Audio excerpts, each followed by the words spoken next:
Olá, muito boa tarde. Está a decorrer a Semana da Vida, uma iniciativa da Conferência Episcopal Portuguesa que apresentamos neste programa, onde contamos com a presença do Padre Francisco Ruivo, do Departamento Nacional da Pastoral Familiar. Padre Francisco, boa tarde. Boa tarde. Muito obrigado por estar connosco. A propósito, de facto, da Semana da Vida, que está a decorrer, falaremos também do Dia Mundial das Comunicações Sociais que se assinala no domingo e o comentário à liturgia. Enfim, é a proposta para estes minutos. Antes, na Semana da Vida, qual é a proposta que o Departamento Nacional faz este ano? Então, começamos pelo tema. Levanta-te, a tua vida é um dom. Eu creio que este próprio imperativo que colocámos no tema da semana, o levanta-te, ele, em primeiro lugar, tem a ver com esta ligação às Jornadas da Juventude, que estamos a 70 e poucos dias da sua realização. Em segundo lugar, creio que este imperativo já vem desde o Antigo Testamento. Precisamente é uma expressão muito dirigida aos profetas.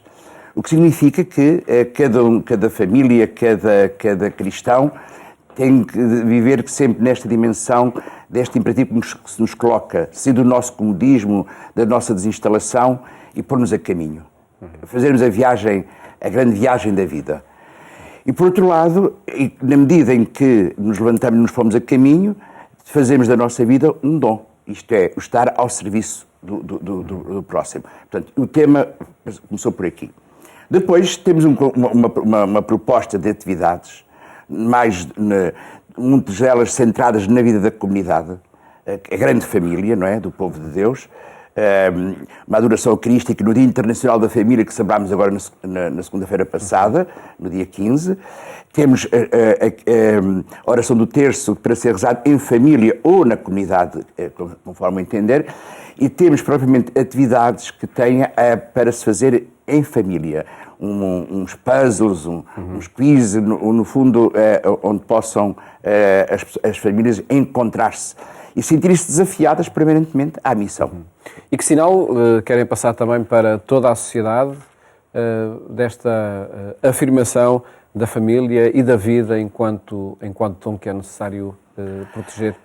Em primeiro lugar, a consciência, o tomarmos cada vez mais consciência que a vida é uma missão que nós temos. Uma missão que se realiza nos mais diversos aspectos da nossa vida. Não se pode perder tempo na vida, não se pode ter momentos de vazio, mas sim a missão é algo que se constrói. E na medida em que constrói, torna-se também sinal e torna-se interpelação a mundos que possam estar indiferentes ou que possam estar à margem daquilo que é o rumo, que é a meta. A vida é um caminho permanente que se vai construindo com avanço e com recuos, mas sempre a preocupação daquela grande frase de Jesus: felizes, felizes, felizes. E é este o objetivo, não fique centrado só em nós, mas que seja lançado para o exterior. A promulgação da lei da eutanásia, que aconteceu esta semana, contradiz nitidamente esse propósito que o Departamento Nacional da Pastoral Familiar propõe. Eu diria que com a aprovação desta lei, a Semana da Vida tem ainda muito mais força, muito mais sentido e muito mais um sentido de alerta muito maior, não é? Diremos que a nossa cultura e a nossa história e a nossa sociedade ficou mais pobre, não tínhamos a menor neste sentido de viver a vida de facto como um dom. E esse aspecto parece-me que se já tinha sentido esta celebração da Semana da Vida, mais força tem ainda. Mais necessário afirmar esse valor. Este domingo assinala-se também o Dia Mundial das Comunicações Sociais. É um dia que está reservado aos comunicadores ou é um dia também para que as comunidades o possam integrar nas suas atividades, nas suas preocupações? A Igreja, toda ela é comunicadora, na minha perspectiva. Sim. E é comunicadora na medida em que somos enviados, como veremos ver daqui a pouco nas leituras, somos convidados a anunciar, a proclamar, a divulgar, a dar a conhecer, e portanto é sempre comunicação. E eu creio que a urgência de uma comunicação que seja clara, objetiva, uma comunicação em que a mensagem passe, mas mais do que passar, que seja uma mensagem que toca o coração das pessoas, é de grande urgência e de grande pertinência. As comunidades, de que forma é que se podem envolver nessa preocupação, nesse propósito? Eu creio que, de uma maneira geral, as comunidades estão um bocadinho indiferentes a esta dimensão. É um pouco aquilo que é da minha experiência. Sim. Eu creio que na medida em que cada comunidade desenvolve em si um espírito missionário, na medida em que cada um toma consciência de que a sua vida é esta missão de levar esta boa nova, eu creio que cada um vai sentir a necessidade de melhorar a sua comunicação, de percebermos, antes de mais, não estamos a falar de nós mesmos, mas somos portadores de uma mensagem que nos é confiada, que é a mensagem do Evangelho. E esse é que é o imperativo para comunicar, não é? Para comunicar, fundamentalmente é esse. Que acontece em todas as regiões. O Padre Francisco da Diocese de Santarém acredita também que seja prepreocupação. Constante. Creio que se tem dado pouco, se tem valorizado pouco, na minha perspectiva. Creio que temos vivido um pouco à margem desta dimensão tão fulcral na Igreja como são as comunicações. Mas é preciso hoje saber falar para todas as franjas da sociedade. E falar com objetividade e com clareza, sem rodeios, mas que o falar seja uma mensagem, como eu dizia há pouco, que passa e que toca. Fica esse desafio também sentido por quem está na liderança de comunidades paroquiais e de serviços na Igreja Católica. Vamos agora então à análise dos textos que são os textos da Bíblia que são lidos nas missas deste domingo, domingo da Ascensão do Senhor, Dia Mundial das Comunicações Sociais, e antes de analisarmos o texto do Evangelho, vamos escutá-lo. Naquele tempo, os 11 discípulos partiram para a Galileia em direção ao monte que Jesus lhes indicara. Quando o viram, adoraram-no, mas alguns ainda duvidaram. Jesus aproximou-se e disse-lhes: Todo o poder me foi dado no céu e na terra. Ide e ensinai todas as nações, batizando-as em nome do Pai e do Filho e do Espírito Santo, ensinando-as a cumprir tudo o que vos mandei. Eu estou sempre convosco até ao fim dos tempos. Padre Francisco, que mandato é este que o texto do Evangelho aqui apresenta? É o mandato daquilo que Jesus já tinha dito aos discípulos quando nos enviou pela primeira vez nos Evangelhos. Ide e anunciai a boa nova, curai todos os males. E aqui é, no fundo, nesta partida de Jesus, neste momento de glorificação de Jesus, ele reúne, de facto, os 11 discípulos, os seus companheiros, do qual foram privando com Jesus durante todo o seu itinerário, e antes de partir deixa-lhes, no fundo é um renovar deste mandato, que não se esgota nos 11, mas que se alarga depois a toda a Igreja. E, portanto, este mandato aos 11 é o mandato da Igreja, e de anunciai. E onde houver um homem ou uma mulher, a palavra de Deus deve chegar. E este é este mandato desta boa nova que é libertadora. E é precisamente esse mandato de anúncio que está na origem de que este domingo seja das comunicações sociais, ligado às comunicações sociais. Não é? Tem todo o sentido. E, portanto, hoje, levarmos este anúncio de boa nova é sem dúvida, é um comunicar por excelência com as comunidades e com todos aqueles que, de facto, procuram uma palavra de esperança. No fundo, é o rasgar-nos à esperança, como dirá também depois, mais tarde, até aí na carta aos Efésios. Já lá vamos também a essa leitura, antes ainda neste texto do Evangelho, que é um texto curto, este que se escuta aqui nas missas deste domingo, termina com essa promessa: estarão sempre convosco até ao fim dos tempos. Que promessa é essa? Que presença acontece? É curioso que temos vindo a escutar ao longo destas últimas semanas, à medida que nos vamos aproximando do final do tempo da Páscoa, a própria liturgia ajuda-nos a perceber isso, que em que Jesus diz concretamente no Evangelho de João: é bom que eu vá, para que vos possa enviar o Paráclito, o Espírito Santo, e tal forma que é a importância do Espírito até mesmo para os discípulos. Alguns duvidaram, dizia o Evangelho, quando se juntaram, de facto, quando se reuniram no monte na Galileia, alguns duvidaram, mas o Espírito viria, portanto, aquelas incertezas, aquelas dúvidas, aquela falta de coragem e de entusiasmo, de facto, a presença do Espírito converte, muda, é transformador da vida e da consciência até dos próprios discípulos. Este é um texto que está no final do Evangelho de São Mateus. É a conclusão. conclusão. Mesmo os últimos 4 versículos. E, contrariamente à primeira leitura, em que temos o início do livro dos Atos dos Apóstolos, não é? Exatamente. Os Atos dos Apóstolos começa por nos falar precisamente desta... Diremos que vem na continuidade do Evangelho de Lucas, não é? Em que, nos Atos Apóstolos, Lucas começa por dedicar este seu livro a Teófilo, este amigo de Deus, este homem amado por Deus, como tinha já feito no Evangelho. E começa por narrar todos os acontecimentos da vida de Jesus, precisamente para o comunicar à comunidade, cá está. Ele seria eventualmente o líder da comunidade, não é?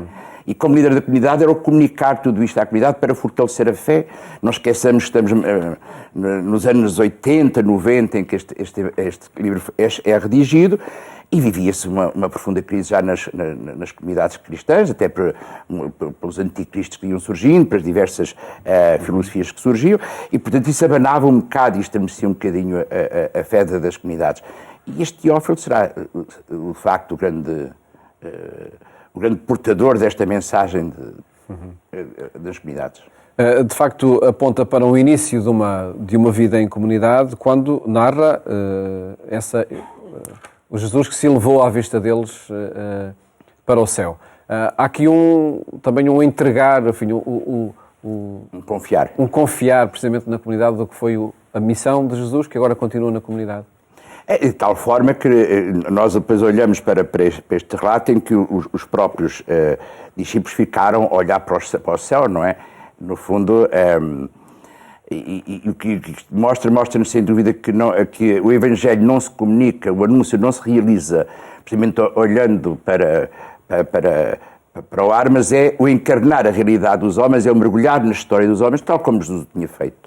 E, portanto, é uma interpelação, estes dois seres de branco, e, portanto, estes dois seres de branco manifesta esta presença, esta manifestação de Deus, como encontramos noutras passagens deste vestido de branco, e mostra, sem dúvida, esta vontade de que os discípulos não fiquem ali indiferentes ao decorrer da história, mas que mergulhem na história, que se insiram na história para a transformar com o mandato que lhes é conferido. Daí essa advertência, não é? Porque estás a olhar para o céu. Olhar para o céu, exatamente.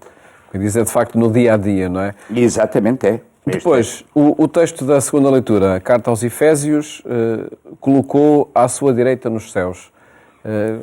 Um dinamismo de promessa também que é apresentado. Diremos que no fundo é esta entrada de Jesus na glória, não é? Toda esta solenidade da ascensão de Jesus ao céu é a exaltação de Cristo, é esta entrada na sua glória, não como um abandono, mas também continua em missão. Jesus diz precisamente no Evangelho de João uma coisa muito interessante: eu irei à vossa frente a preparar-vos um lugar. Portanto, esta partida de Jesus não se trata de uma partida, de um abandono, não. É o continuar a realizar a sua missão junto do Pai e agora a Igreja que vai caminhando. Onde, de facto, Paulo, que já estaria em Roma nesta altura, a carta aos Efésios é redigida entre o ano 58 e 60, é de Roma que ele escreve às comunidades da Ásia, ali na zona de Éfeso, precisamente para os animar na fé, para os abrir à esperança, também, como digo, nos momentos de crise em que a Igreja vivia nesse tempo já, nas primeiras comunidades cristãs. Portanto, este abrir à esperança é a esperança de que o próprio Jesus não nos abandonou. Eu estarei sempre convosco até ao fim dos tempos. É a promessa que exatamente. Passa. E pedi-lhe, Padre Francisco Ruivo, que nos contextualizasse esta celebração da Ascensão do Senhor no contexto da Páscoa, do dinamismo da Páscoa e depois do Pentecostes que se segue, não é? Todo o tempo pascal é já uma manifestação desta exaltação de Cristo, a partir da ressurreição. E diremos que a Ascensão é no fundo este culminar da vida de Jesus no mundo, no meio dos homens, é o terminar da sua missão aqui, para subir e ser glorificado pelo Pai nos céus. E, portanto, que depois, nesta partida para o Pai, Jesus não nos deixa órfãos, mas faz-nos esta promessa da vinda do Espírito e que culmina precisamente com a solenidade de Pentecostes, concluindo assim a 50 Pascal, pelos 50 dias. E, portanto, teremos este caminho, um caminho que é hoje o caminho da Igreja, o caminho do Espírito por excelência que vamos vivendo.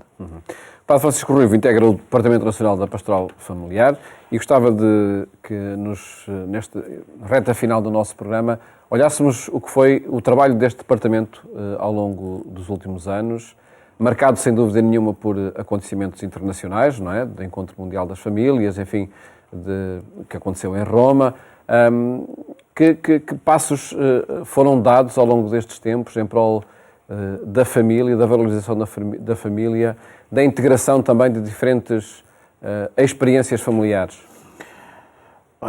Eu creio que a primeira grande preocupação que nós tivemos e que se mantém perfeitamente atual foi a proximidade com os secretariados diocesanos, com todos os secretariados diocesanos da Pastoral da Família.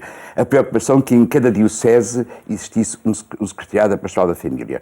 Não conseguimos na totalidade, confesso, tenho alguma tristeza por não se ter conseguido ainda, mas há dioceses que ainda não têm de facto esse secretariado a funcionar? Não. Nem constituído? Não. Há outras dioceses em que o secretariado está dinâmico, está vivo, realiza, aproxima-se das famílias. Um outro aspecto também importante para nós foi o contacto e a proximidade com todos os movimentos da espiritualidade familiar. Só aqui um pormenor, dizendo que nesta Semana da Vida, a oração do terço era dinamizada por cada um dos movimentos de espiritualidade familiar. E isso creio que demos bons passos.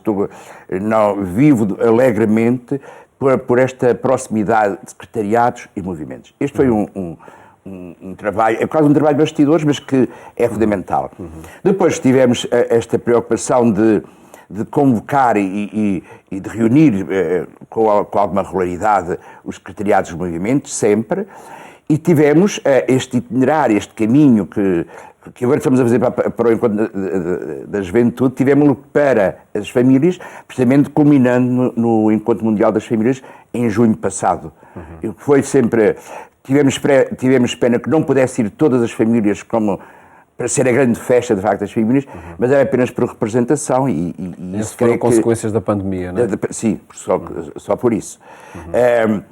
Do outro lado, foi valorizar, de facto, tudo aquilo que o secretariado já realizava e estamos a terminar um mandato, não sei o que é que se vai desenrolar a partir daqui, mas deixámos uma proposta que não sei se vai ser aceito, se não, mas que eu posso divulgar, que era realizarmos de 2 em 2 anos, alternadamente com as Jornadas da Juventude, um encontro nacional de famílias em Portugal. Em Portugal. Sim.